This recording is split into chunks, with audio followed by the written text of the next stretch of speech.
Entonces vamos a dar inicio a esta sesión extraordinaria a cargo de la Agrupación Mexicana para el Estudio de la Hematología. Estamos desde diferentes lugares, Ciudad de México, Monterrey, eh, Puebla y tú, David, creo que estás en la Ciudad de México también, ¿verdad? Sí, es correcto, doctor. Ok, entonces nuestro presidente, el doctor de la Agrupación Mexicana para el Estudio de la Hematología, el doctor Óscar Hernández Zamudio. Él está desde Chiapas, en Tuxtla Gutiérrez, y pues para poder iniciar la sesión, yo le voy a pedir gentilmente al doctor Óscar si nos da las palabras de bienvenida para esta sesión extraordinaria del día de hoy. Bueno, ¿me escuchas, Carlos? Perfectamente, Óscar. Buenas tardes. Pues buenas tardes, Carlos. Agradecerte infinitamente la organización del evento. Quiero agradecerles infinitamente también a David Gómez Almaguer, a Memo Ruiz Argüelles y al doctor Macedo Reinada, que no tengo gusto conocerlo, pues le agradezco infinitamente a los tres, a ti también, Carlos, cuatro, el, Gracias. el papel que van a desempeñar durante el desarrollo de la charla. Lo del plasma convaleciente ahora ha tenido mucha trascendencia. Sin embargo, no es nuevo. Yo me acuerdo que hace 1985, cuando ya llegué a Tuxtla Gutiérrez, Chiapas, ya lo hacían aquí algunos médicos, inclusive hasta calentaban el plasma, como ven. Lo usaban para pacientes con hepatitis, inclusive para algunos pacientes que habían tenido sarampión y rubiola. Bueno, pero esa es historia, pues. En la actualidad, pues ustedes saben mejor que yo que esto pues puede proporcionar inmunidad humoral a corto plazo contra el COVID-19 y para eso lo están utilizando en lo que se desarrollan las terapias medicamentosas o bien la creación de alguna de las vacunas. Yo creo que en este momento, pues nuestros invitados, nuestros ponentes, que son miembros también de la Agrupación Mexicana para el Estudio de la Hematología, harán las consideraciones convenientes y enriquecerán nuestros ya pobres conocimientos. Les agradezco mucho y que todo sea para bien. Buenas tardes. Adelante. Bueno, pues muchas gracias, Óscar, por las palabras de bienvenida y efectivamente pues agradecerle a nuestros conferencistas del día de hoy que pues todos se prestaron a presentar un tema que por un lado sabemos que es una opción terapéutica y puede ser por otro lado algunos tendrá sus detractores, pero bueno, como tú bien dices, esto no es nada nuevo. Bueno, yo simplemente voy a dedicar a hacer la parte introductoria sobre el uso de plasma convaleciente en pacientes con COVID. Algo simplemente para dejar como antecedentes, es una inmunidad pasiva de anticuerpos.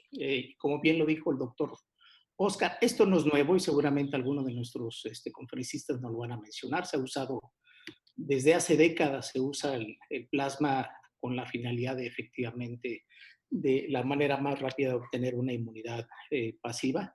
Y esto es con la idea de transferir anticuerpos neutralizantes de individuos recuperados de pacientes infectados por el virus SARS-CoV-2, particularmente pues contra las espigas o contra las espículas, que bueno, pues sería interesante poder determinarlo.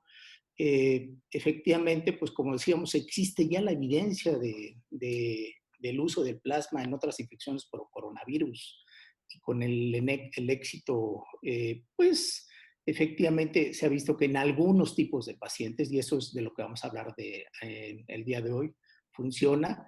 La evidencia anecdótica me refiero pues porque todavía son pocos casos, lo que sugiere que los resultados son mejores en etapas tempranas, porque hay que tomar en cuenta que efectivamente la etapa de viremia es la más importante. Y por ahí les voy a presentar simplemente un estudio. Hay pocos estudios, pero bueno, se sabe que ya usado en pacientes que están, por ejemplo, intubados en un servicio de terapia intensiva, pues los resultados son muy pobres y esto recientemente publicado por algunos casos en un hospital de China, donde prácticamente pacientes que estaban intubados, prácticamente daba lo mismo ponerles o no, porque hay que tomar en cuenta que la evolución de la enfermedad, primero viene la infección y posteriormente ya es la respuesta que tiene el organismo a la infección viral. Entonces, esto creo que es muy interesante, importante tomarlo en cuenta. Y también, por otro lado, pues que está asociado a efectos adversos. ¿Y qué es lo que queremos con el objetivo de esta forma de terapia? Es lograr eficacia o efectividad, depende del tipo de estudio que estamos haciendo, evitar o disminuir el desenlace, ya sea que el paciente esté en una unidad de cuidados intensivos, o sea, evitar que el paciente llegue allá, porque sabemos que la mortalidad en algunos centros puede llegar hasta 70-80% del paciente que pasa a unidad de cuidados intensivos, muerte, o por otro lado, las estancias prolongadas. Así que el uso de plasma de convaleciente es una estrategia más de transferir inmunidad inmediata a los individuos afectados. Es lo que yo les comentaba y ven en la imagen, simplemente para contextualizar, no es la idea hacer una presentación del plasma, que ya lo vamos a ver, simplemente en este estudio que acaban de publicar de China, donde pues vieron que efectivamente, en conclusión, en los pocos casos que trataron los pacientes, efectivamente, pues el plasma en realidad es muy poco el efecto que hace cuando el paciente se usa ya en la etapa terminal, es decir, una unidad de cuidados intensivos. Pero bueno, esto es lo que dicen los chinos, por supuesto. Lo interesante es que, bueno, pues basar lo que dice hacer a lo mejor grupos comparativos. Creo que en ese aspecto creo que es lo que estamos ahorita. Los requerimientos del donante se van a mencionar. Hay diversos protocolos. Los chinos dicen que hay que hacer 2 pruebas de RT-PCR, que son los primeros. Por otro lado, la FDA, si entran a la página, ellos ya han establecido que sí se puede hacer el plasma convaleciente para fines de investigación, que eso es algo muy importante que siempre que no hay que tomar. La FDA toma resolución completa de los síntomas, dice que deben ser 2 semanas, pero bueno, hay quien dice hasta 28 días después de los síntomas, pero bueno, en promedio puede ser 21 días y esto cada protocolo lo puede ir estableciendo. Tener 2 pruebas negativas, hay quien hace solamente una prueba para SARS-CoV negativa. El tema de donantes hombres o preferentes mujeres nuligestas por el efecto famoso de evitar el trali. Algo muy importante que me gustaría enfatizar es recomendado, mas no obligatorio, el hacer los anticuerpos antineutralizantes para SARS-CoV. Bueno, lo interesante, por supuesto, sería hacerlo y con títulos, lo que han publicado, mayores a 1,80. Ahora, si bien es cierto, también en una presentación que hicieron ayer de Lash, lo que decían, bueno, si esto no es posible efectuarlos, lo que hay que hacer es congelarlos en algún momento, que esto no sea limitante para ampliar esta forma de terapia. Y por otro lado, los títulos de anticuerpos IgG e IgM, si esto no es posible, bueno, hablamos del que apenas ha sido liberado, particularmente, pues no está para libre uso todavía en México, bueno, no es posible. Igualmente la sugerencia es la congelación de las muestras. Bueno, ¿cuál sería el futuro en relación a esto? Bueno, la vacuna va a tardar todavía meses o años, como algunos en el peor de los casos, escenarios. La inmunización colectiva, lo que le llaman la inmunización por rebaño, ¿no? El tratamiento antiviral adecuado, bueno, seguramente va a surgir. Ahorita hay algunos preliminares. Terapias dirigidas contra las tormentas de citocinas, bueno, puede ser por el efecto tardío que hay esto. Algo que ahorita se está empleando, más bien empleando, perdón, se están tratando de encontrar la inmunoglobulina hiperinmune contra el virus SARS-CoV-2. Hay varias compañías que dedican al procesamiento de plasma, Kedrion, Celeberi, Takeda, Octafarma, en fin, hay varios que están ensayando esto. Entonces, seguramente esto va a ser interesante en el momento que también se tenga esta opción. Entonces, bueno, ya para concluir, bueno, ¿cuál es el papel del hematólogo? Y que creo es muy importante esto, vuelve a resurgir el papel del hematólogo en el banco de sangre o, por otro lado, en la medicina transfusional. Bueno, creo que sería interesante que el médico hematólogo organizara junto con en el banco de sangre, si fuera jefe de banco o no lo sea, de todas maneras, o los comités hospitalarios de transfusión, establecer las acciones que se van a emplear para esta opción de tratamiento. Es decir, de alguna manera formar un equipo multidisciplinario en regir en qué pacientes sí pueden ser candidatos, formar parte de estos comités. Someter al protocolo, sería ideal cumplir con toda la normativa vigente, someter el protocolo de tratamiento, pues por supuesto, primero a las instancias competentes de cada hospital, un comité de bioética, a las autoridades sanitarias del país, a la COFEPRIS, que creo que es un tema importante, como todos los protocolos, al Centro Nacional, dar aviso al Centro Nacional de Transfusión Sanguínea, que es algo que el doctor Hugo López Gatell ha solicitado y le ha encargado al doctor Jorge Trejo en este aspecto. Entonces, creo que es un papel importante que jugamos los hematólogos, coordinar en conjunto con el equipo médico que trata pacientes con COVID en el centro hospitalario el momento clínico más adecuado para el uso del plasma. Y esto, bueno, se puede permitir bajo protocolos en qué momento valdría la pena utilizar. Graves, no graves, pacientes con SOFA tanto, en fin, ya ahí depende de cada protocolo hacerlo. Y bueno, yo creo que es importante ver que el uso de esta opción de tratamiento se apega a la normativa vigente. Yo creo que este es un punto muy importante porque si bien esta opción terapéutica todavía es experimental, porque todavía pueden haber todas las respuestas posibles, sin embargo, si se emplea sin un control regulatorio, esto puede hacer que el procedimiento se vuelva en una parte, por un lado, lucrativa, y por otro lado, pues se va a empezar a usar de que, porque ya he escuchado algunos comentarios, simplemente lo saco a colación, pues está mal, transfúndele plasma. Bueno, no es el objetivo de esto. Entonces yo creo que hay que ser muy juiciosos. Si es una terapia posible, creo que es algo importante. Ya me gustaría, y me gustaría escuchar por todos los conferencistas, que seguramente así va a ser, pues apegarnos a la evidencia científica, al método científico, ¿no? Para tener los datos más duros posibles, más apegados a la reproducibilidad y por lo tanto, pues esto tengan el efecto que al final creo que todo mundo deseamos en este momento de crisis, es que el tratamiento sea totalmente efectivo.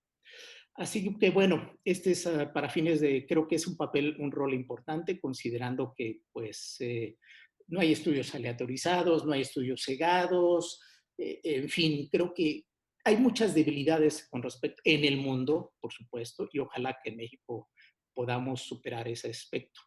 Entonces, bueno, me voy a permitir en primer lugar presentarles a nuestro primer conferencista, que es el doctor David Gómez Almaguer, el cual el doctor David Gómez Almaguer, él es médico hematólogo del Hospital Universitario de Monterrey, Nuevo León. Él es jefe del servicio de hematología.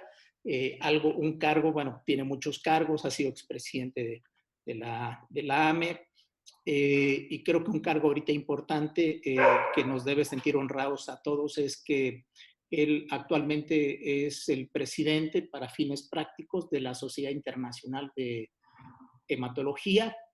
Y bueno, pues él tiene múltiples publicaciones, es miembro del Sistema Nacional de Investigadores, es de la Academia Nacional de Medicina.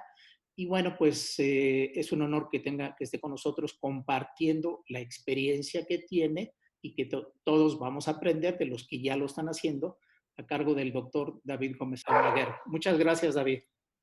Gracias, Carlos. Gracias a la invitación de la AME, a tu invitación muy amable y obviamente gracias a todos aquellos que nos están viendo. Esperemos que sea esto útil. Yo voy a tratar de ser breve, somos varios ponentes y realmente no creo que ninguno tengamos una super experiencia usando plasma en esta enfermedad, pero lo que se ha publicado es interesante y yo voy básicamente a platicar datos preliminares y cómo estamos haciendo un protocolo de plasma como tratamiento del COVID en nuestra institución. Hace más o menos 3 semanas iniciamos este protocolo, iniciamos su elaboración muy rápidamente, como todo ahorita en el COVID, y ahorita conseguimos la aprobación del Comité de Ética Interno, ya está esto en COFEPRIS y también está registrado en Clinical Trials. A diferencia de otros programas, el nuestro es un estudio doble ciego en el cual estamos tratando 2 pacientes con plasma de donadores recuperados que han tenido COVID y que se han recuperado, y un donador, y uno de los enfermos recibe un placebo, en este caso suero, obviamente cubierto para que no sepamos que está o no recibiendo el plasma. Ya hay historia, esto ya se ha hecho en muchas ocasiones con infecciones virales. Los resultados que se han publicado no han sido de una evidencia total, pero en general apoyan al uso de plasma de pacientes que sufriendo una enfermedad viral lo donan. Una vez que se recuperan, donan suero y producen con anticuerpos. Y esos anticuerpos son obviamente en concentraciones importantes que pueden neutralizar a los virus que están haciéndole daño al enfermo. Esa es la idea general. Recordemos que, bueno, aquel experimento famoso en los 50 de Harrington, en que se inoculó plasma con púrpura trombocitopénica autoinmune, y él desarrolló púrpura, demostrando claramente que, pues, que esta transmisión pasiva de anticuerpos es una realidad, y él lo demostró en ese experimento humano que ahorita yo creo que lo hubieran metido a la cárcel si hubiera hecho ese experimento. Memo no está tan grande, sino él también seguramente lo hubiera hecho. Ahorita entonces el uso de plasma ahorita ha sido aprobado solo para usos de emergencia en pacientes críticamente enfermos, y obviamente hay muchos pacientes en Estados Unidos, hay miles de enfermos recibiendo plasma casi todos los días, y en México hay varios grupos privados y públicos que ya lo estamos haciendo. Ahora, no ha habido reportes adversos importantes. Todavía no sabemos cuál otros riesgos potenciales puede haber con este plasma, pero podría haber una respuesta inflamatoria, además de los riesgos conocidos de cualquier transfusión. Sin embargo, hasta ahorita nosotros no hemos visto esto en pocos enfermos y creo que no se han reportado efectos importantes. Entonces, se requieren ensayos clínicos para demostrar la seguridad y eficiencia, y por lo tanto es lo que estamos haciendo. Ahora, no hay una evidencia sólida en la literatura sobre este beneficio. Hay anécdotas, especialmente que los primeros son del grupo chino y ya empiezan a aparecer norteamericanos en que han mejorado estos pacientes. Esa es la justificación. Y porque no tenemos un tratamiento de primera elección que realmente sea el ideal. El objetivo primario es determinar la mortalidad por cualquier causa después de la alteración del plasma de pacientes curados, donado por pacientes curados, en comparación con placebo. En este caso, aunque suene un poquito difícil decidir el placebo, creo que es la única forma en que podemos demostrar que esto sirva. Entonces, es la razón por la cual así lo hemos diseñado. Entonces, ahí está lo que se quiere hacer, comparar la respuesta clínica del tratamiento de pacientes curados ya de COVID contra placebo en sujetos con una neumonía. Evaluar el perfil de seguridad es algo que nos interesa. Comparar el tiempo de estancia hospitalaria de estos pacientes. Estamos buscando enfermos que no estén todavía intubados para tratar precisamente de minimizar el tiempo hospitalario y evitar la intubación. La hipótesis es que la mortalidad por cualquier causa en 28 días va a ser menor en el grupo de plasma en comparación con los pacientes que no reciben el plasma. Esa es la hipótesis de este protocolo de investigación. La hipótesis nula pues es lo contrario, que sí, que el plasma, no va a servir, y por lo tanto los que reciben este plasma va a ser una supervivencia igual o menor a los enfermos que reciben el placebo. Este es un ensayo clínico aleatorizado, 2-1, es decir, 2 enfermos van a recibir el plasma que tiene anticuerpos neutralizantes y 1 el placebo. Es una aleatorización mediante un software, es unicéntrico y es para pacientes que están enfermos de COVID, pero no hospitalizados, por supuesto, que requieren oxigenoterapia, pero que no están todavía intubados. En casos especiales podríamos romper el ciego si es necesario, por cuestiones éticas. Eso por el investigador principal. Pero en general esto quedará ciego hasta después del análisis estadístico. Es la idea. Los donadores de plasma obviamente son los recuperados y obviamente el título debe ser de neutralizantes por lo menos más de 1,40 por ELISA, ¿ok? Como dice ahí la diapositiva. Lo que ya estamos haciendo, de hecho esa fotografía es en el acto real de un paciente que se está recuperando, que está donando plasma. Donación por aféresis, dependiendo del peso del donador, estamos hasta 800, y en una ocasión ya tuvimos 1 litro de plasma en que pudimos hacer una recuperación simplemente con suero fisiológico. Estamos usando una máquina de féresis para poder obtener estos productos en el área de hematología. Y es lo que estamos haciendo. Estamos fraccionando las unidades de plasma en alícuotas de 200 mililitros, congelándolos a menos 80 grados para su uso posterior a la descongelación. Si estamos pensar utilizar, como se ha hecho en la literatura, lo que se ha publicado, dosis única de 200 mililitros de los sujetos que sean aleatorizados. Hay quien puede pensar que se puede requerir más, pero por lo pronto eso es en lo que estamos haciendo en este protocolo de investigación. Y los del brazo placebo recibirán lo mismo, pero en solución de cloruro de sodio. Obviamente, toda la información demográfica de la severidad de la enfermedad, etcétera, eso es para que todos los donadores, a ver qué pasó, si es que qué problema tuvieron para los donadores, ¿ok? Se va a estudiar en ellos, y finalmente cuando tengamos 2 resultados negativos, ahí tendremos ya que son elegibles para donar. Y finalmente, se aleatorizará a todos los pacientes que ocupan criterios de inclusión hasta agotar la existencia del suero. Y las drogas, inicio de administración de drogas es hasta después de 24 horas posteriores a la aleatorización. Hombres o mujeres es los criterios de que sean mayores de edad, que no estén embarazadas, por supuesto, etc. Eso de poner un método conceptivo eficaz cuando están hospitalizados no me parece muy inteligente, pero son rutinas que todos los comités de ética nos piden. O sea, que el paciente que está internado por COVID no debe practicar sexo, que no vaya a embarazar. El proceso vascular tiene que estar obviamente adecuado, se tiene que hacer las pruebas necesarias y que esté positivo para la PCR de SARS. En fin, se hace el documento de consciente informado, ingreso hospitalario causa de neumonía, el paciente y todos los sujetos. Almacenaremos suero tanto de los enfermos y de los donadores para los estudios que no podamos hacer de inmediato, congelarlos y estudiarlos eventualmente. Y exclusión de los enfermos es que estén sumamente graves, básicamente. Pacientes que tengan pocas probabilidades de sobrevivir rápidamente o que requieran de inmediatamente estar intubados, casi resucitarlos. Estos pacientes no pueden ser candidatos, que creemos que no va a ser posible ayudarlos y que podría ser incluso peligroso administrarles plasma. También, obviamente, embarazadas, aquellos pacientes que los investigadores que no son apropiados por cuestiones mentales, etcétera, etcétera, que no entiendan lo que se les va a hacer, contraindicación a la transfusión y haber recibido cualquier hemoderiva en los últimos 120 días. Y ahorita esto es lo que tenemos. Hemos hecho ahorita 5 donaciones. Hemos obtenido 5 donaciones de plasma.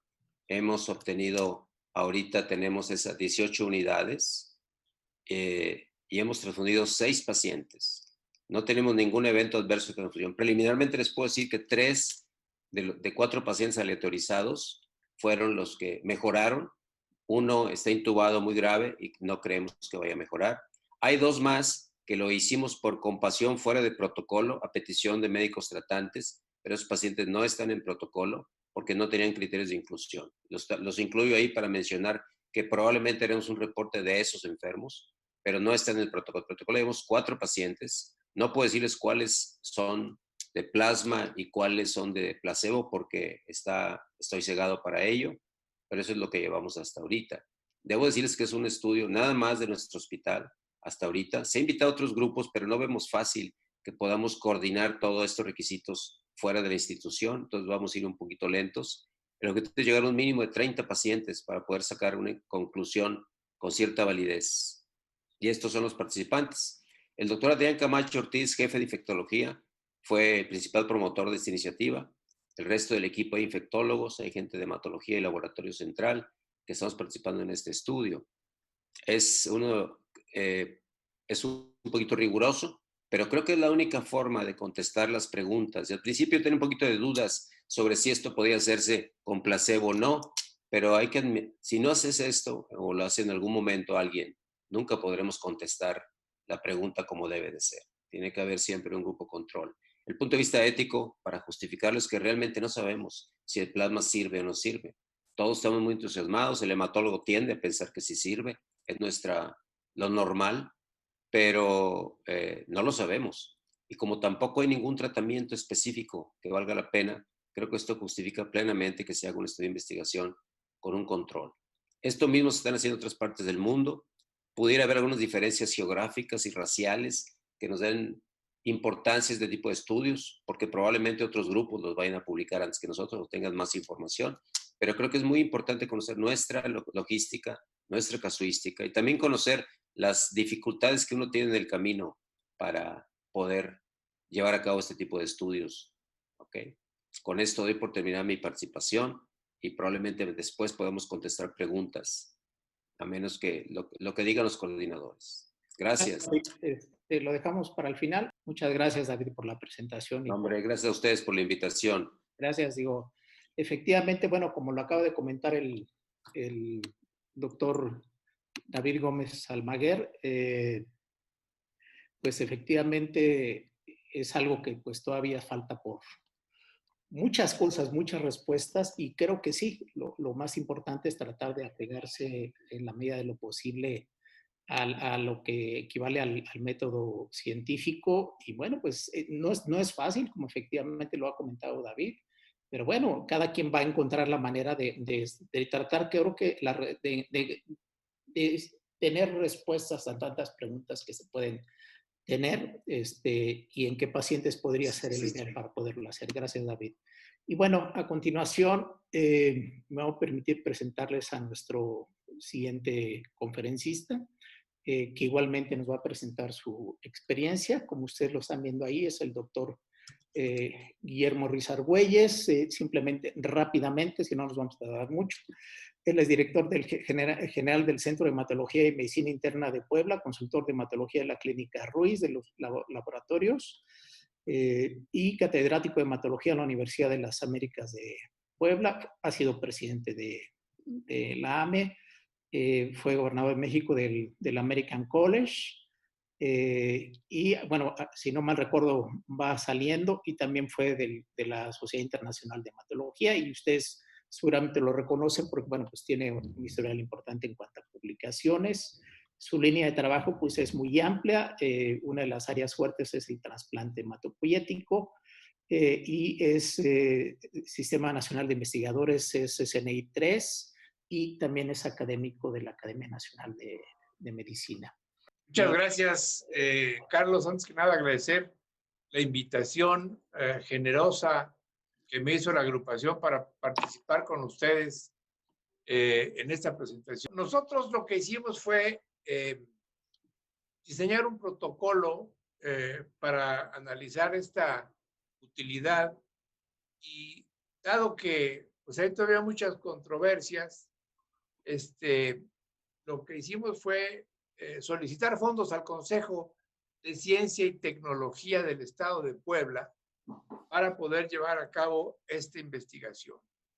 El Consejo de Ciencia y Tecnología del Estado de Puebla, que depende del gobierno del Estado, nos concedió apoyo para llevar esta investigación. Y entonces, el tratamiento de las formas graves de infección con plasma de convalecientes. El primer caso de COVID-10 se dio en México en febrero de 2020, y hay muchos tratamientos que ustedes conocen, entre ellos está el plasma de convalecientes. Esta publicación reciente en un periódico señala los sitios del país en donde se están llevando a cabo estudios con plasma de pacientes convalecientes, y esto, como ya lo dijo Oscar Hernández, no es ninguna novedad, se hace en muchos lugares del mundo, y aquí en México hay por lo menos 5 sitios diferentes donde está llevando a cabo esta investigación. En la Clínica Ruiz de Puebla, vimos esta convocatoria que hizo el gobierno del estado a través del Consejo de Ciencia y Tecnología, y entonces decidimos hacer una solicitud. La solicitud nos fue concedida, firmamos un convenio entre el Consejo de Ciencia y Tecnología y nosotros para llevar a cabo este estudio, que fue aprobado por el Comité de Ética del Centro de Hematología y Medicina Interna, y también lo registramos con ese número en Clinical Trials en el NIH, en el National Institute of Health. Estos son los nombres de las personas quienes participan en este estudio. Es interesante que hemos tenido pacientes de varios hospitales, del Hospital Puebla, del Hospital MAC, del Hospital Ángeles e inclusive del ISSSTE del estado de Puebla, que nos ha dado algunos pacientes. Ahí están las imágenes de los hospitales de Puebla en donde hemos llevado a cabo estos estudios.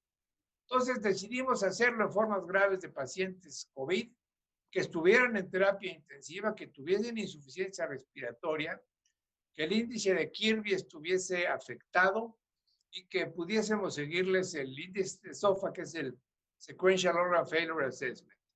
Y desde luego que los familiares o los pacientes, según estuviera el caso, lo aceptaran. En el caso de los donadores, edad de 18 a 60, que tuviesen una PCR positiva al diagnóstico y a los 15 días, 2 PCRs negativas con diferencias de 24 horas. Nos quedamos con sueros para buscar IgG e IgM anticoronavirus y desde luego le hicimos todas las pruebas pretransfusión y que además dieran su consentimiento por escrito. Aquí está uno de los donadores, es una doctora, es una interna del Hospital Ángeles que se infectó manipulando pacientes, la mandaron a su casa a descansar, hicimos la prueba de la positiva, a los 15 días se negativizó y la utilizamos como donadora. Entonces, les voy a mostrar a ustedes los datos de un análisis interno de lo que hemos hecho hasta ahora. Hemos tratado a 10 pacientes, de los cuales 9 son hombres, edades de 27 a 72, Kirby de 59 a 221, SOFA de 1 a 11 con mediana de 3. Estaban todos en terapia intensiva y estaban intubados la mitad, 5 de estos 10 pacientes. Los pacientes estaban recibiendo otros medicamentos, como pueden ver ustedes, ahí están esteroides, hidroxicloroquina, acitromicina, tocilizumab, lopinavir, ritonavir, y estos remdesivir, ruxolitinib e interferón, ningún paciente recibió. Y aquí están, vean ustedes, todos los pacientes tuvieron algún tipo de respuesta positiva, y ahora les voy a mostrar a ustedes cuáles. 3 de 5 se pudieron extubar, cual es, bueno, 3 de 10 ya se fueron a su casa después de haber estado en terapia intensiva, 2 de 10 se murieron. La supervivencia a 24 días, según Kaplan y Mayer, es de 77%. Y ven ustedes qué pasó con el índice de Kirby, el cociente entre la presión de oxígeno y la FiO2, se fue para arriba y este incremento en el índice de Kirby es estadísticamente significativo. Vean ustedes qué pasó con el índice SOFA, también se fue para abajo y este decremento en el índice SOFA también es estadísticamente significativo. Los niveles de ferritina bajaron a los 8 días después de haberse puesto el plasma. Los niveles de proteína C reactiva pues tuvieron un comportamiento ahí en general con tendencia a la baja, pero nada muy demostrativo. Y los dímeros D se fueron para abajo con una tendencia también interesante. 2 pacientes se murieron. Uno se murió 4 días después de poner el plasma cuando era trasladado de una unidad a otra terapia intensiva, aparentemente por motivos económicos. Tuvieron que pasar de un hospital a otro en el que el respirador estaba más malo y se murió. Y otro paciente que ya se iba a su casa tuvo una tromboembolia pulmonar y se murió. Esto indica la necesidad de mantener anticoagulados, yo creo, a los pacientes después de que se han recuperado con heparina probablemente. Porque esto ya está escrito de pacientes que ya están listos para irse a su casa y se mueren por tromboembolia pulmonar. Ya nos pasó en un caso. El índice de Kirby mejoró, como ya les mostré a ustedes, de manera significativa. El SOFA también mejoró. La ferritina bajó. La PCR bajó. Los dímeros D bajaron. Y ven ustedes la supervivencia a 25 días de este grupo de pacientes. Se han muerto 2, son los 2 escalones para abajo de la supervivencia de Kaplan y Mayer. 77% a 24 días después de haberles puesto la infusión del plasma. En conclusiones, esto es un estudio piloto y es además un análisis interno, no es el análisis definitivo. Nos faltan datos de los pacientes que estamos cosechando. Hay muchas variables que tenemos que analizar porque Finalmente, los enfermos están recibiendo otros medicamentos y no sabe uno cuál es el efecto real del plasma. Ha sido bien tolerado, no hemos tenido efectos adversos. Es accesible, como el Consejo de Ciencia y Tecnología nos apoyó, a ningún paciente le ha costado nada este tratamiento. Se pudo hacer evidente una mejoría en marcadores sucedáneos y la supervivencia en terapia intensiva. En nuestras experiencias de 77%, hay descripciones que dicen que el paciente con COVID que se va a terapia intensiva se muere en más o menos 50% de los casos. Y pensamos que esto puede tener que ver con el plasma que les pusimos. Entonces, esos son los datos que quería mostrarles a ustedes. Repito, es un análisis interno. Necesitamos completar los datos, analizarlo bien y estamos ya preparando el manuscrito para mandarlo a publicar con esta experiencia. Tenemos ya solicitudes para poder ya extender nuestro estudio. Yo creo que idealmente esto debería ponerse a pacientes antes de que vayan a terapia intensiva, tal como dijo el doctor David Gómez Almaguer, y evitar que se compliquen. Esa es la experiencia que les muestro a ustedes de lo que hemos hecho aquí con este protocolo de plasma en pacientes con COVID. Gracias por su atención y gracias por la oportunidad que nos da la agrupación mexicana para el estudio de la hematología de presentar nuestra experiencia. Muy bien. Muchas gracias, doctor Ruiz Argüelles, por presentarnos este estudio preliminar del estudio COPLA. Tengo el gusto de presentarles al doctor Jaime David Macedo Reynada. Él es médico hematólogo, adscrito al Banco Central de Sangre del Centro Médico Nacional La Raza. Se encuentra ubicado en el área de banco de células de cordón y células progenitoras hematopoyéticas. Él es egresado de la Facultad de Ciencias Médicas y Biológicas, doctor Ignacio Chávez, en la Universidad Michoacana de San Nicolás de Hidalgo. Y él ha estado haciendo estancias en trasplante hematopoyéticas en el Hospital Clínic Provincial de Barcelona. El doctor Jaime David Macedo, bueno, él junto con otro equipo de médicos desarrollaron un protocolo institucional, que es el protocolo oficial que se lleva en el Instituto Mexicano del Seguro Social. Seguramente creo que todo el mundo hemos visto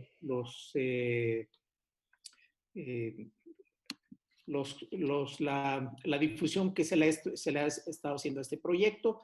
Si bien es cierto, y él nos aclarará en unos momentos, están llevando particularmente el protocolo los 4 bancos centrales del Seguro Social. Ellos son los que llevan el protocolo como tal, que tiene el registro, él nos va a informar de eso. Y bueno, la idea es que si bien es cierto, ellos están centralizando esto, la idea es que esto sirva un poquito para que no solamente sean los centros donde se está llevando a cabo la recolección, cumpliendo con la normatividad del protocolo, sino esto sirva para, pues, como lo acaba de decir Guillermo o David, bueno, pues en realidad que se puedan beneficiar pacientes de todas partes del país, con las limitaciones que, bueno, pues realmente no hay suficiente plasma en este momento, plasma convaleciente para ellos. Así que muchas gracias, doctor Jaime David, y adelante. Bueno, antes que nada quisiera agradecer la invitación a la agrupación mexicana, bueno, para ser el portavoz de este protocolo que es institucional, que viene pues directamente gestionado de la Dirección de Prestaciones Médicas del Instituto Mexicano del Seguro Social. Bueno, como podrán ver aquí en su pantalla, el título de nuestro proyecto se denomina Eficacia y Seguridad de Plasma de Donadores Convalecientes por COVID-19 en infecciones pues que tienen una afección grave por el virus del SARS-CoV-2. De esta forma, pues me gustaría presentarles un poco el diseño de nuestro estudio y adelantarles algunos de los resultados que tenemos preliminares hasta el día de hoy.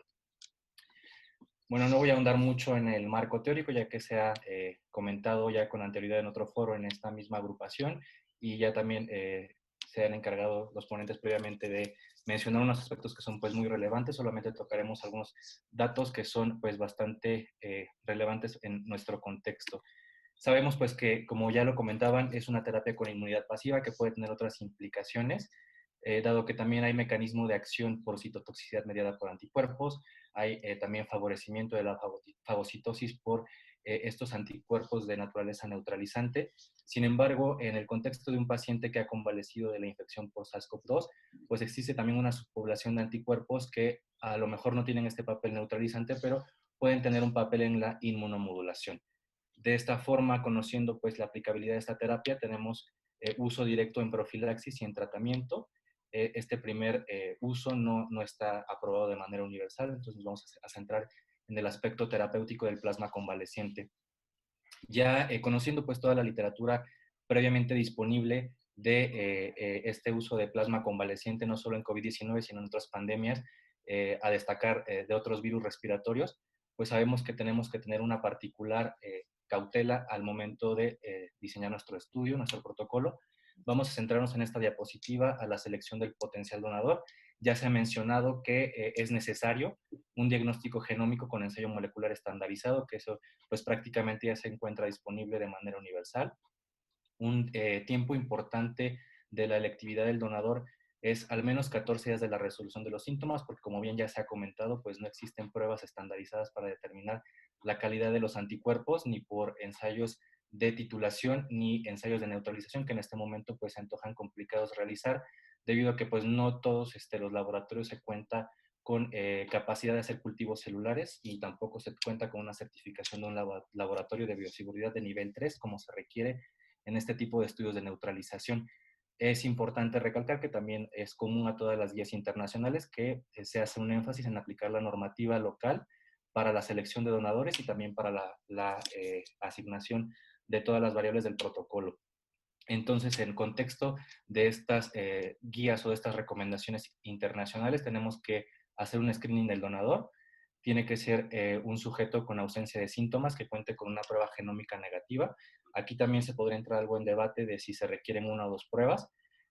La OMS, inclusive en una recomendación reciente, sugiere que una prueba es suficiente o que inclusive si no se tiene acceso a esta prueba, con un conocimiento de la evolución natural de la enfermedad podría tomarse después del día 30 del inicio de los síntomas. Sin embargo, bueno, para fines de un protocolo de investigación, pues sí es deseable contar con una prueba molecular. Adicional a ello, pues una prueba serológica que ya se comentó para valorar la eficacia de la intervención. Una vez que se tiene ya perfilado al predonador con esas características, pues se tiene que referir al centro de colecta, los cuales deberán de satisfacer todos los criterios de elegibilidad de la normativa local y del protocolo. De manera sistemática, nosotros aquí en nuestro país, pues se realiza historia clínica y firma de consentimiento informado. Otro punto importante, y creo que es común a los tres protocolos que se están presentando el día de hoy, la preferencia por utilizar una colecta por aféresis, dado que pues tenemos varias ventajas de este método. El primero de ellos, pues el volumen que se puede obtener. El segundo de ellos, que es un procedimiento pues más inocuo para el donador. Y el tercero, pues que podemos contar con una población de repetición, dado que pues en este momento el plasma convaleciente pues es un recurso bastante valioso. También dentro de las recomendaciones internacionales está estipulado pues que preferentemente almacenemos este plasma convaleciente y congelarlo en las primeras 24 horas posteriores a la colecta, debido pues que se busca mantener la viabilidad de estas proteínas, de estos anticuerpos que serán importantes, dado que también en este plasma pueden ir otras sustancias importantes en la inmunomodulación, pues también es importante mantener estas cuestiones de almacenamiento y preservación. Finalmente, bueno, este componente tiene que ser sometido de manera rigurosa a infecciones transmisibles por donación, y en el caso de que nosotros en nuestro protocolo incluyamos a mujeres con antecedente gestacional, pues hacer un screening de anticuerpos anti-HLA para, como ya lo comentó el doctor Murillo, evitar estos eventos adversos como trauma. Finalmente, ya en el momento de la intervención terapéutica para el receptor, pues cuidar aspectos como la compatibilidad ABO y todo el aspecto bioético del diseño del protocolo. Aquí es muy importante hacer énfasis en las recomendaciones que ya han emitido los órganos competentes aquí en México. Existe un lineamiento técnico para protocolos de investigación relacionados a plasma convaleciente de COVID-19 que son emitidos por la COFEPRIS en estrecha colaboración con el Centro Nacional para la Transfusión Sanguínea. Dentro de los puntos clave que me gustaría señalar en la charla es que se sugiere pues que todo este tipo de intervenciones estén respaldadas por un protocolo que esté apegado a la Ley General de Salud y a la norma oficial mexicana respectiva a investigación en seres humanos. Como ya también bien se comentó, tiene que ir respaldada por una carta de aprobación del Comité de Ética, del Comité de Investigación, ya sea local y nacional, dependiendo si es un protocolo único o multicéntrico, y pues también como se manejarán muestras de pacientes recuperados de COVID-19, pues por el Comité de Bioseguridad. Como bien lo mencionaron, y creo que esto es común a los 3 protocolos, se tienen que autorizar por COFEPRIS, por el Comité Nacional de Investigación, que bueno, creo que eso es bastante importante con fines de bioseguridad. El consentimiento informado que ya comentábamos, y de manera puntual también dar aviso al Centro Nacional de la Transfusión de que se inició ya el protocolo. Ya en el aspecto de toda la selección del donador y la aplicación terapéutica del plasma convaleciente, pues apegarnos a la norma para el uso de componentes sanguíneos y para el expediente clínico. Y como ya se comentaba, en este momento, en nuestro país está solamente aprobado el uso de plasma convaleciente con fines terapéuticos y no de profilaxis. Bueno, como les comentaba, nuestro estudio es una iniciativa de nivel central. Nosotros estamos liderados por el doctor Arturo Viniegro Osorio, que es el director de la Unidad de Atención Primaria a la Salud. Se trata de un ensayo clínico abierto, multicéntrico y fase 3. Nosotros estamos planteando el estudio de variables de desenlace primarias, que son principalmente la mortalidad, los días de estancia hospitalaria, los eventos adversos y la carga viral, el efecto que puede tener el plasma convaleciente en estas variables de desenlace. Se está proponiendo también un grupo control para comparar pues, los resultados que se van a obtener en el grupo que recibió la infusión de plasma convaleciente. Nuestro universo de estudio en este momento pues, son pacientes que tienen la enfermedad COVID-19, que están en centros de reconversión. En una diapositiva más adelante comentaremos que en esta primera fase tenemos ciertas unidades designadas del Instituto Mexicano del Seguro Social. Y bueno, tenemos ya nuestro registro ante COFEPRIS y el Comité Nacional de Investigación Científica. Bueno, aquí brevemente les expondré los criterios de inclusión de donantes de plasma convaleciente.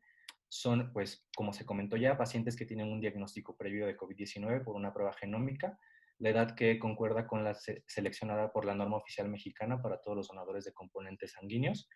Estamos considerando en este momento solamente incluir hombres o mujeres que no tengan antecedente gestacional, dado que no hay una disponibilidad universal para determinar anticuerpos anti-HLA, recuperados de la infección, que estén asintomáticos, e idealmente este corte de días, de 25 días del inicio de la enfermedad, es sobre todo para hacer el perfilamiento oportuno de los potenciales donadores hacia las unidades para la toma de la segunda muestra y posteriormente al Banco Central de Sangre para la colección de plasma. Se someten a firma de consentimiento informado y la evaluación médica y los criterios pues, que se hacen en todos los donadores de hemocomponentes.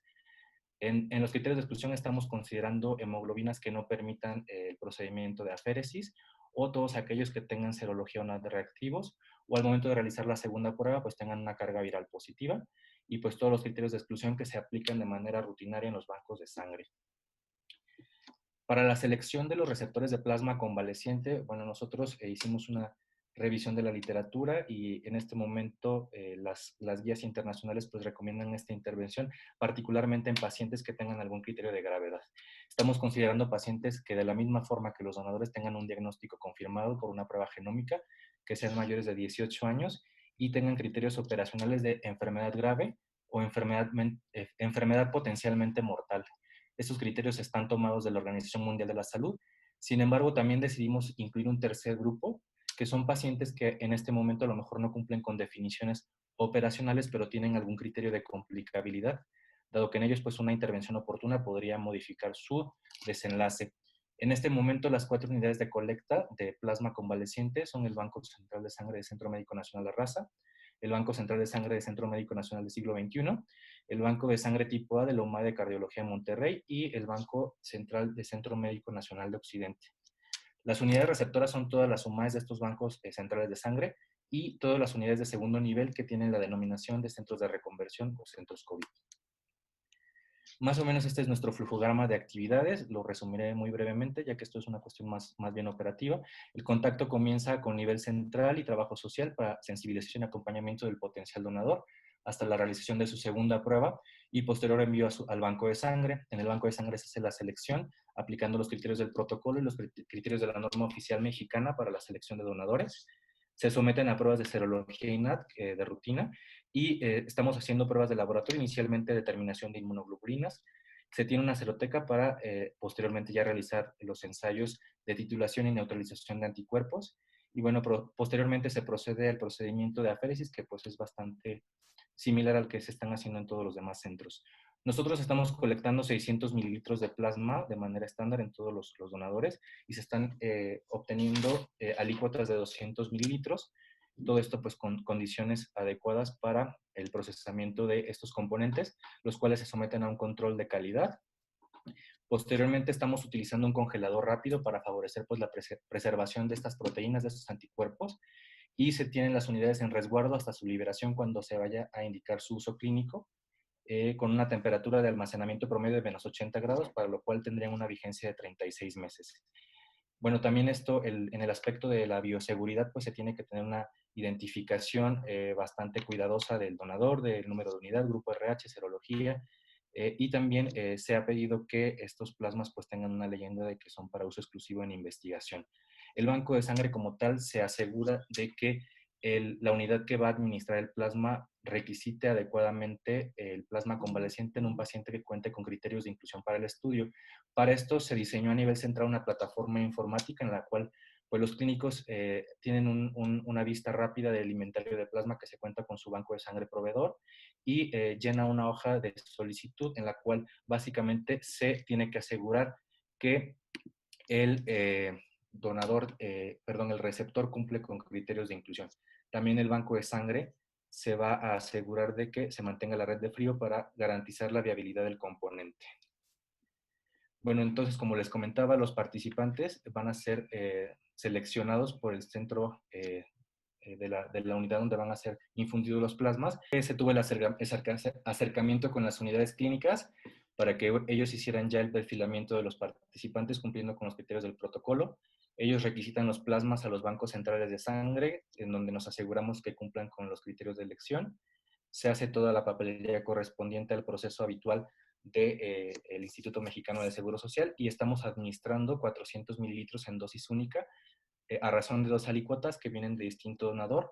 Esto pues ante el planteamiento de que en la biología de cada huésped que se recuperó de la infección pues viene formación de distintos anticuerpos neutralizantes con diferentes especificidades dirigidos a diferentes epítopos, e inclusive en el contexto de anticuerpos no neutralizantes pues también pudiéramos tener un efecto más benéfico si utilizamos dosis de donadores distintos. Posteriormente viene ya la administración del componente que va dirigida a la batuta pues por el clínico que solicitó el componente, y también ya aquí comienza el seguimiento de la intervención. En el sistema informático también se encuentra un formato para el reporte de eventos adversos y se comienza ya el registro de las variables que estamos proponiendo de manera inicial sean en el día 0, en el día 1, en el día 3 y en el día 7. Estas variables clínicas, laboratoriales y de gabinete las exponemos aquí brevemente, pues básicamente son laboratorios que se piden en un paciente en estado crítico, especial atención al perfil de coagulación, que bueno, sabemos que ya hay una inmunoinflamación y una inmunotrombosis que se ha descrito en este tipo de pacientes, que puede ser importante, sobre todo al analizar la bioseguridad de un componente como el que estamos administrando. Otras variables, sobre todo en cuanto a daño a órgano blanco, el seguimiento radiográfico y la aplicación de escalas de gravedad. Nosotros ya tenemos acceso a la plataforma informática y vamos llevando el seguimiento de los pacientes que han recibido la intervención. Vamos a presentar algunos resultados que son pues muy preliminares, pero esperamos que puedan ser ilustrativos acerca del avance que lleva nuestro protocolo. De momento hemos administrado 27 dosis, 27 pacientes han recibido la intervención, en su mayoría han sido del sexo masculino con una media de edad de 48 años. Un aspecto importante a destacar es que los días de evolución, es decir, el día desde el inicio de los síntomas y la administración del plasma convaleciente, se ha considerado pues bastante oportuno. La mayoría de las bibliografías recomiendan administrar esta intervención en la fase pulmonar, ya que cuando llegamos a la fase hiperinflamatoria, pues poco se puede hacer por la gravedad de estos pacientes. Hasta el momento se han presentado 2 defunciones, eran pacientes que tenían pues criterios de enfermedad potencialmente mortal, se encontraban bajo ventilación mecánica asistida y pues la defunción fue prácticamente en el día posterior a la administración de plasma. Sin embargo, pues también ya hemos tenido 5 pacientes egresados por mejoría a su domicilio. En cuanto a la gravedad, la mayoría de nuestros pacientes pues tienen una enfermedad grave o potencialmente mortal. De la comorbilidad pues destacan la obesidad, la hipertensión arterial sistémica y la diabetes. Tenemos también una paciente que ha recibido la intervención con un antecedente gestacional reciente que se tuvo pues que interrumpir por cuestión de COVID-19.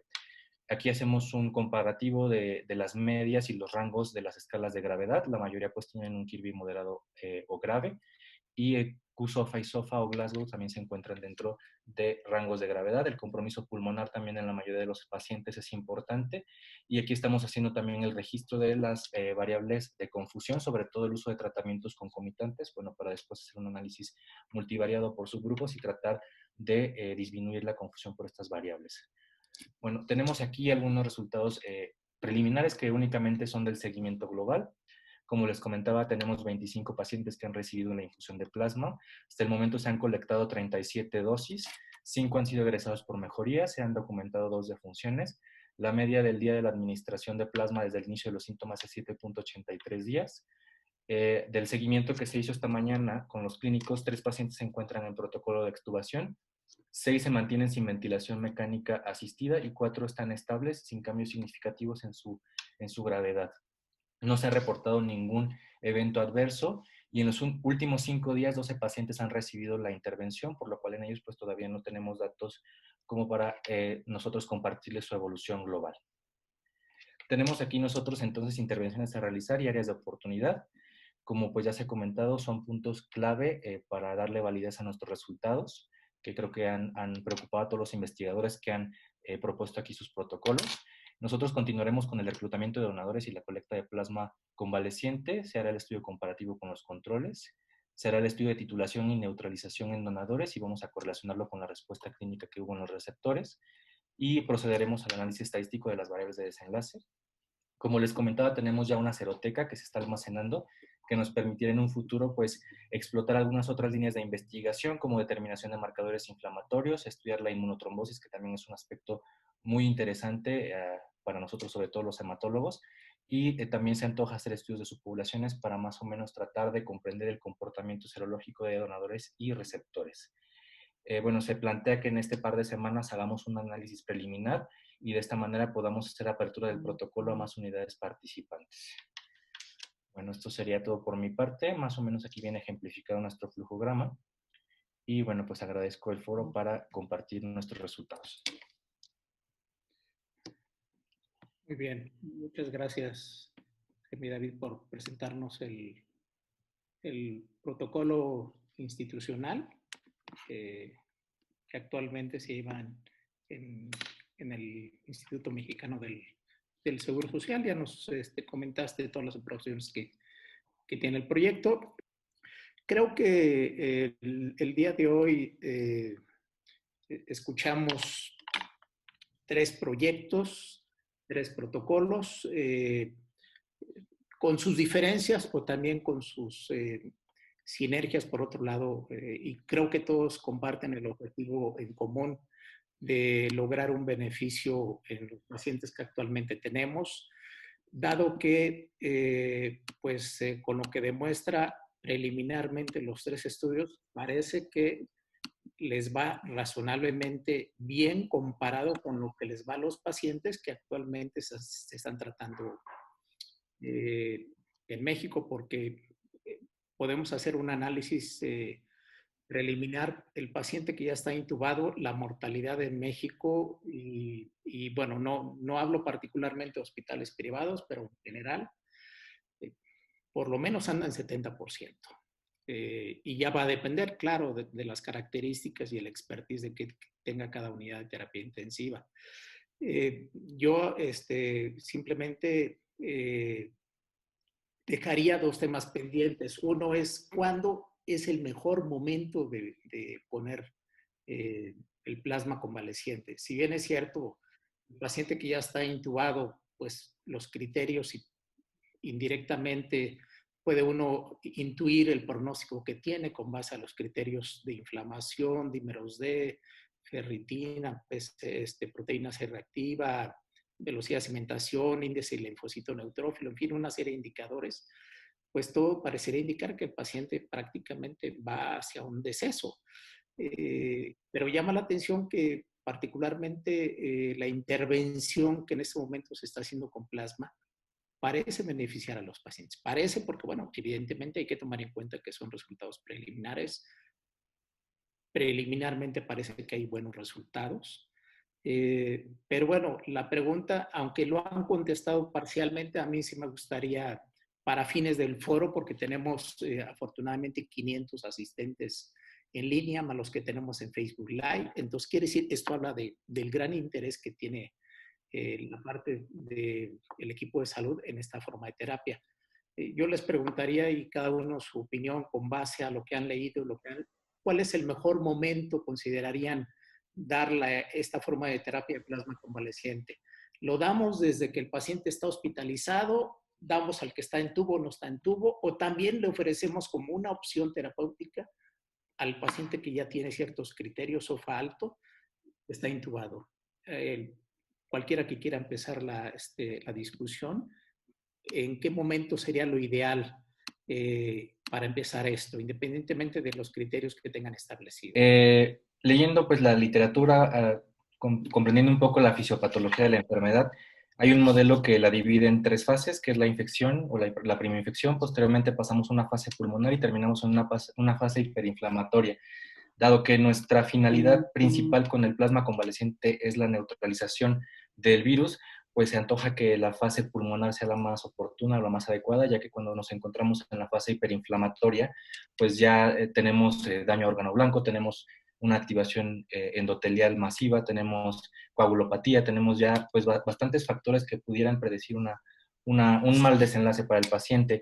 Sin embargo, la mayoría de los estudios que se han propuesto pues se han utilizado en pacientes especialmente críticos y el resultado, pues a pesar de que es bastante anecdótico, bastante preliminar, pues se ha visto bueno. Entonces yo consideraría que sí hay un tiempo oportuno, pero a lo mejor no sería bueno descartar al paciente grave porque también ha ayudado de otras terapias, como por ejemplo tocilizumab, que es un antagonista de interleucina 6, pudiéramos sinergizar este tratamiento y esta dupla, bueno, pudiera favorecer el pronóstico del paciente. Existe un estudio de la semana pasada también de China, en el cual pues sí se reporta que son 6 pacientes críticamente graves, en los cuales se administró el plasma y se obtuvo un resultado pues que era poco alentador, hubo 6 defunciones. Sin embargo, la media de administración fue alrededor del día 21, que se antoja pues ya un poco tardía, y lo que sí destacaron pues es que en todos ellos se logró la negativización de la carga viral. Entonces probablemente si esta intervención hubiera sido un poco más oportuna, a lo mejor el resultado no hubiera sido el que se presente. Sí, bueno, yo creo que indudablemente hablamos del mismo artículo. Yo creo que uno puede decir, bueno, ¿cómo les va a los chinos? Porque son los que tienen la más experiencia, pero bueno, en realidad a veces son medidas, no sé si llamarlo, pues dices, es todo lo que tengo y lo ofrezco al paciente, y seguramente no fueron los mejores pacientes, tratando de ofrecerle la mejor opción, pero bueno, no sabemos cómo se van a comportar en nuestras manos, dada la elevada mortalidad que tenemos los pacientes que se encuentran en una unidad de cuidados intensivos. Tú, Memo, creo que tienes algunos pacientes tratados ya que estaban incubados. No sé si nos quieras comentar algo del beneficio que han tenido los pacientes que recibieron en la unidad de cuidados intensivos del plasma. Sí, de nuestro grupo de 10 pacientes, 5 estaban intubados cuando les pusimos el plasma. Y de esos 5 intubados pudimos extubar a 3, lo cual es bueno porque el índice de extubación en pacientes con esto es habitualmente más bajo. Nosotros, el protocolo que hicimos inicial de este grupo piloto es de 10 pacientes que ya están en terapia intensiva. Yo personalmente creo que hay que ponérselos antes de que lleguen a terapia intensiva. Hay que evitar que vayan a terapia intensiva cuando el paciente está todavía ambulatorio o internado, pero tiene datos de que se está deteriorando, que está progresando el SOFA. Esto será motivo de otra investigación, pero repito, pudimos extubar a 3 de 5 y de los que entraron a terapia intensiva se fueron a su casa ya 3 de 10. Gracias, Memo. David, no sé si tú quieras comentar algo al respecto. Definitivamente la idea es que se administre antes de que se hospitalice, de que vaya a terapia intensiva. En nuestra unidad COVID, que es un hospital, tenemos dos torres, una torre es COVID. En esta torre tenemos hospitalizados y tenemos intubados. Cuando el paciente está hospitalizado, obviamente quiere decir que ya tiene algún dato de sufrimiento físico que lo obliga a hospitalizarse, como sea disnea, hipoxia, etc. Yo creo que ese es el momento. Obviamente, cuando no están hospitalizados, pues uno parecería que se puede recuperar solos. Pero ya una vez que requieren oxígeno o alguna otra medida de soporte, ese es el momento, en mi opinión, para poner el plasma. Obviamente la tendencia ha sido usarlo, y nosotros también lo usamos en un par de casos, esos compasivos, como de intubados, como los que practica Guillermo. La idea es hacerlo antes, lo más pronto posible. Yo también quiero enfatizar que también va a ser difícil cuando interpretemos resultados, ya que los enfermos reciben todo tipo de medidas extras. Y eso es lo que ahorita hace difícil decidir qué está pasando. O sea, no es sencillo. Tampoco, esperemos que podamos conseguir el número suficiente de enfermos para tener una diferencia y que poder saber si los pacientes de placebo, o lo que llamamos, no es placebo, debo aclarar que los pacientes nuestros de placebo tienen lo que llamamos la mejor terapia disponible. Lo que el médico considera que es correcto, algunos puede ser que reciban antimaláricos como la hidroxicloroquina, si el médico lo cree, otros puede ser que reciban tocilizumab, etc. Ese es nuestro grupo control. El médico no está excluido de hacer algo con él. Contra el grupo control, que básicamente recibe plasma. Esa es la forma de contestar nosotros la respuesta. Plasma de donador contra la mejor terapia disponible. Esa es la idea. Ojalá y podamos culminarlo. Empezamos bien, son pocos enfermos, pero es un criterio muy estricto. Y eso creo que podría ser la respuesta. Mientras no lo hagamos, va a ser bien difícil saber qué fue lo que hizo la diferencia. En fin, yo creo que es ahí está la clave del asunto. Gracias, David. El otro comentario que viene en el chat de pregunta es, sí, claro, bueno, pues no todos los bancos de sangre tienen una unidad de aféresis. La pregunta que hacen, usar el plasma proveniente de sangre total, si bien es cierto, no es como por protocolo, pero ¿se tendría que restringir el uso a futuro del plasma solamente obtenido por aféresis? ¿O también cabría esta posibilidad de aquellas unidades donde no tienen acceso y la demanda pueda ser mayor el usar el plasma fresco congelado obtenido de sangre total? Me gustaría, empezando por ti, David, si tienes Jaime, David, perdón. Jaime, pues para no confundir que los dos son David. ¿Cuál sería tu comentario a ese respecto? Bueno, nosotros sí planteamos este aspecto cuando estuvimos diseñando el protocolo. Existe un precedente de la OMS, de una guía que emitió en el contexto de ébola, en los cuales, pues, ante un panorama como lo es estar en tercer mundo, como nosotros, se sugería que si no teníamos acceso a aféresis se pudiera utilizar el plasma por sangre total. No es lo más ideal, dado que, bueno, cuando obtenemos un componente por aféresis tenemos una mayor pureza del mismo, tenemos un menor contenido residual celular que pudiera también disminuir la tasa de eventos adversos, podemos explotar un mayor número de extracciones de un donador que de por sí, pues, pudiéramos decir que es escaso. Entonces, no sería lo más adecuado. En este momento, las recomendaciones de la normativa local pues sugieren que todos los protocolos utilicen aféresis como método de obtención de plasma convaleciente por todos estos aspectos. Claro, bueno, esto da respuesta porque tenemos muchos de aquí del foro donde, bueno, pues evidentemente sabemos que no todos tienen esa capacidad y pueden tener la posibilidad de hacer uso de ello. Ahora, otra pregunta que también lo hacen para quien quiera, el uso de Mirasol como un inactivador. ¿Sí o no usarlo? ¿Sería un criterio? ¿Tiene efecto antiviral? ¿Qué hay en relación con el uso de Mirasol? Como un inactivador que se usa para la sangre. No sé si alguien tiene algún comentario a ese respecto. Creo que Guillermo quiere contestar. ¿Alguien lo está usando? Más bien sería la primera pregunta. No, nosotros en Monterrey no lo estamos usando. En el Instant Pop. No sé, a ver, Guillermo creo que quería contestar. Voy a contestar lo mismo que tú. No tenemos absolutamente ninguna experiencia con esto. Bueno, ok, perfecto. Muchas gracias a ese respecto. Bueno, ¿y cuál sería el mejor momento para... un requisito hacerle la determinación de las 2 pruebas de PCR como criterio para ser donante de plasma convaleciente? Porque aquí hay varias preguntas, ¿no? Hasta hay quien dice que hay pacientes que por clínica y por tomografía tenían criterios para COVID, pero no tuvieron la prueba de PCR. Por lo tanto, en ese sentido, ¿sería conveniente hacerle sería candidato a ser ese paciente donador?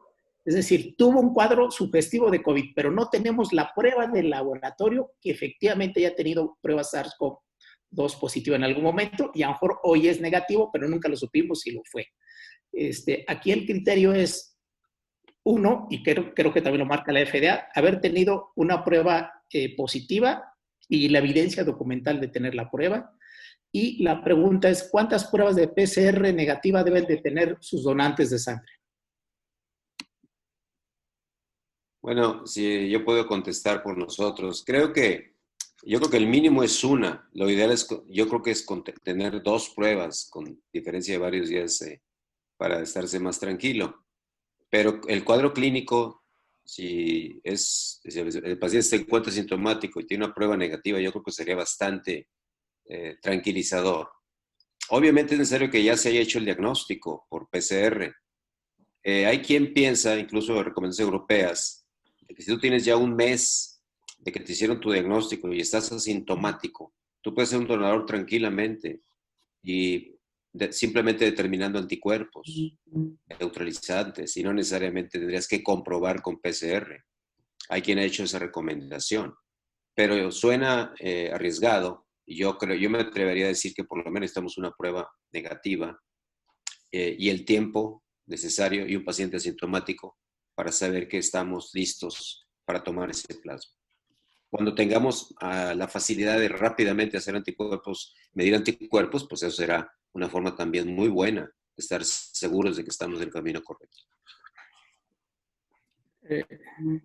Jaime, ¿quieres comentar algo en relación a los criterios? Los mencionaste, pero yo creo que estaría bien que los volvieras a enfatizar por la duda que ha surgido en el foro, por favor. Bueno, en cuanto a los criterios de los donadores, sí es muy importante contar con una prueba negativa, sobre todo por las implicaciones de bioseguridad. Como tal, sí conocemos la evolución serológica de un buen número de pacientes, y se espera que a lo mejor al día 30 pues ya la mayor parte de ellos tengan un título de anticuerpos neutralizantes importantes. Por lo tanto, pues también cobra mucha relevancia que además ya en el seguimiento pues podamos tener la capacidad de hacer una titulación y una neutralización. Creo que también todos estamos haciendo esto de tener una seroteca, porque en este momento pues no hay ensayos comerciales o disponibles o que tengan alguna validez en nuestro país para poder realizar estas pruebas.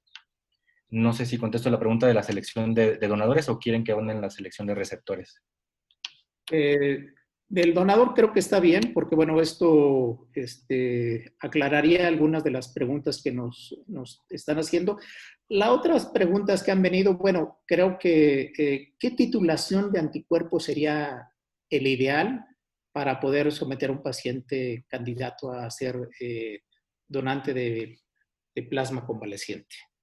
Sabemos que metodológicamente todavía tenemos esa limitación, pero bueno, no sé si alguien quiera contestar las titulaciones que se están publicando, que serían las ideales. Bueno, yo aquí quiero hacer una observación interesante. Por razones no muy claras, en México no es posible titular inmunoglobulinas G ni inmunoglobulinas M, ni anticuerpos antineutralizantes. Hay ya muchos ensayos, hay muchos laboratorios en Estados Unidos que lo pueden hacer, pero en México está prohibido hacerlo. Y además está prohibido enviar las muestras a los laboratorios en Estados Unidos que lo pueden hacer. Así es que eso en este momento no puede ser empleado como criterio de selección para poder tratar a los pacientes. Están haciendo muchos y recomiendan inclusive, como tú lo comentaste, gentes de la ASH, es guardar los anticuerpos y después analizar si esos títulos tuvieron algo que ver con la mejoría o no del paciente. Yo creo que no va a haber correlación, es lo que yo pienso, pero bueno, hay que demostrarlo. y por lo pronto, pues no nos queda más remedio que guardar los sueros para después hacer esa correlación. Y en relación a la pregunta previa de cuántas pruebas se utilizan, yo creo que una es suficiente. Nosotros estamos haciendo 2 con diferencia de 24 horas para mayor seguridad, pero probablemente una sea más que suficiente. Gracias. Sí. Bueno, no sé si alguien quiere hacer algún otro comentario. Yo creo que una de las preguntas que puede surgir, ¿qué pasaría si, por ejemplo, hipotéticamente un hospital de X ciudad quiere plasma y lo solicita un banco, por ejemplo, del IMSS o a Memo, te solicita a ti alguien de plasma convaleciente? ¿Cómo le están haciendo? Igual para David Gómez. O sea, de un hospital que no tiene en este momento el protocolo registrado. Yo lo quiero emplear a mis pacientes. ¿Qué va a pasar? Jaime, David, no sé si quieres comentarlo, porque bueno, en esto creo que siendo una institución tan grande como en el IMSS, donde te quieran pedir plasmas de Baja California, por ejemplo, por poner un ejemplo, ¿qué va a pasar en ese aspecto? Bueno, nosotros en esta fase del estudio estamos tratando de ser muy cuidadosos en solamente utilizarlo bajo protocolo, debido a que pues sí buscamos tener datos sólidos que ya después nos permitan abrir el estudio, de incluir más bancos de sangre tipo B de otros centros del país. Pero en este momento, bueno, la línea es que utilicemos solamente mediante el protocolo la intervención para ya poder hacer ya un análisis de los resultados.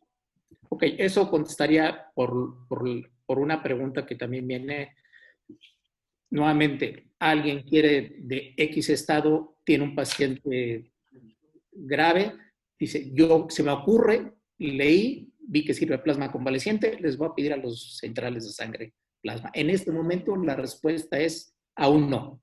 O sea, no es un no tajante, pero vamos, es aún no. Lo que tendría que proceder es, por ejemplo, ¿qué pasaría? Que cada hospital haga el registro del protocolo. Sí, al menos no importa que es un protocolo pequeño, o sea, la idea es que todo se lleve a cabo pues siguiendo las guías de COFEPRIS, porque al final del día pues es un producto biológico que se puede asociar a riesgos que en este momento no están del todo dilucidados. A ti, Memo Ruiz, ¿dónde más lo están usando? Además de, comentaste creo que algo, ¿dónde más lo están usando? ¿Dónde, o nada más únicamente en este momento lo están usando en la clínica Ruiz? No sé si Memo me está escuchando. ¿Qué tal? Soy el doctor Yavet Cantero. El doctor tuvo que salir a ver un paciente, pero okay. claro, lo podemos comentar sin problema. Bueno, exactamente. La pregunta era, ¿dónde más lo están usando? Pues aquí se ha usado directamente con el Hospital MAC. Se ha hablado con los médicos tratantes, los que han accedido al uso del plasma. Han tenido pacientes hospitalizados en el Hospital MAC, en el Hospital ISTEP, aquí en Puebla, en el Hospital Puebla y en el Hospital Ángeles. Ok, de acuerdo. Pues miren, la verdad es que es infinidad la cantidad de preguntas. Felicitaciones por un lado. Yo creo que esto va a seguir generando debate, pero pues bueno, yo creo que este debate hay que responderlo pues en las preguntas de investigación mediante un sólido estudio de investigación que pueda dar mucha respuesta a muchas de las dudas. Seguramente muchas no se podrán resolver, pero bueno, creo que queda una excelente opción terapéutica. Pero bueno, aquí yo creo que el tema importante es generar una experiencia nacional, porque si nos basamos en lo que dicen los chinos, bueno, pues los chinos dicen que todos los de la UCI les va a ir mal, como tú bien dices el mismo artículo. Pero bueno, ¿qué pasaría si nosotros, la limitación que tenemos de dar algunos fármacos en hospitales públicos, nos abre el campo de posibilidad de únicamente tener como opción terapéutica el uso de plasma convaleciente? Entonces creo que sí es importante que lo usemos, sí es importante que sea bajo un control estricto por los comités de cada hospital, porque si no, esto se va a prestar a lo que hemos venido haciendo, ¿no? Todo el mundo va a empezar a poner plasma sin ningún requerimiento y no necesariamente ningún fundamento científico. Entonces, creo que es una buena opción de tratamiento y me gustaría que, si quiere cada quien hacer alguna conclusión en un minuto, David Gómez Almaguer, si quieres darnos tu conclusión sobre este tema que estás llevando a cabo de tu Sí, con estudio, mucho gusto, David. gracias. Gracias. Yo espero que podamos entre todos los grupos sacar alguna conclusión eventualmente y podamos saber cuál es el papel, cuándo y cómo y dónde funciona el plasma. Y si es así, yo estoy seguro que podríamos hacer bancos de plasma que pudieran dar servicio a nivel nacional. Ahorita yo creo que no es posible andar mandando plasmas, como dicen, a diestra y siniestra todavía, pero yo espero que en un futuro próximo tengamos más novedades, a lo mejor podemos hacer una recapitulación de cómo vamos en un par de meses o mes y medio y quizás hacer algún consenso nacional que pudiera establecer ya algunos parámetros y hacer, si esto funciona, sería una solución buena, bonita y barata para todo el mundo, al alcance nuestro y no de productos extranjeros caros, difíciles de conseguir. Muy bien, David. Jaime.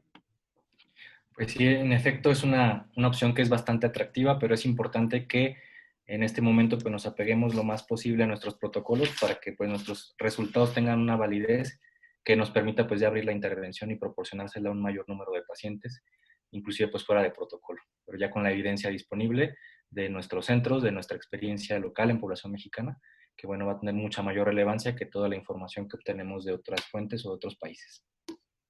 Absolutamente. De la parte de la clínica Ruiz, de parte de Guillermo, ¿algún comentario adicional final del estudio que están llevando a cabo en Puebla? Bueno, si no, le cedo la palabra a muchas gracias a cada uno de los que tuvieron a bien presentar hoy sus proyectos. David Gómez Almaguer, Guillermo Ruiz Argüelles, Jaime David Macedo, por de alguna manera exponer un proyecto. De alguna manera, cuando uno expone algo, se somete a la crítica y bueno, pues cuando son críticas propositivas, bienvenidas. Y bueno, pues ahí están los resultados. Todavía falta tiempo, por supuesto, para saber qué es lo que va a sucederse al respecto. Les agradezco a los tres. Y bueno, Óscar, nuevamente nuestro presidente de la AME, el doctor Óscar Hernández Zamudio, nos va a dar las palabras finales. Por favor, doctor Óscar. Gracias, Carlos. Agradecer a David, a Memo, al doctor Jaime Macedo, su valiosa participación y enriquecer pues, los conocimientos que todavía nos hacen falta mucho por aprender. Quiero agradecer también en forma muy especial a Laboratorios Novartis, al doctor Kevin Nacho, por la promoción de este tipo de encuentros que han sido, yo creo, enriquecedores para todos los miembros de la agrupación, todos los que han estado pendientes del desarrollo de cada una de las pláticas. Gracias nuevamente, Carlos, te agradezco mucho. Excelente conducción. Y me gustaría que si pudieras de una vez invitar para la próxima plática del día 20, si la tienes por ahí, de una vez invitar al grupo de la AME. Sí. Gracias. Bueno, al contrario, gracias al doctor Óscar Hernández. La próxima semana, cada semana, y efectivamente, como lo acaba de mencionar el doctor Óscar, con el apoyo a través de un grant que nos dio Novartis, estamos haciendo estas sesiones extraordinarias que creo que han sido extraordinarias no solamente por los ponentes, sino la respuesta que hemos tenido nuestros socios y no socios para este tipo de eventos, que habla de alguna manera de la calidad que hemos tenido. Así que gracias, como bien dice Óscar. Y si ustedes ven, no ha habido para nada ningún aspecto de índole comercial en este aspecto.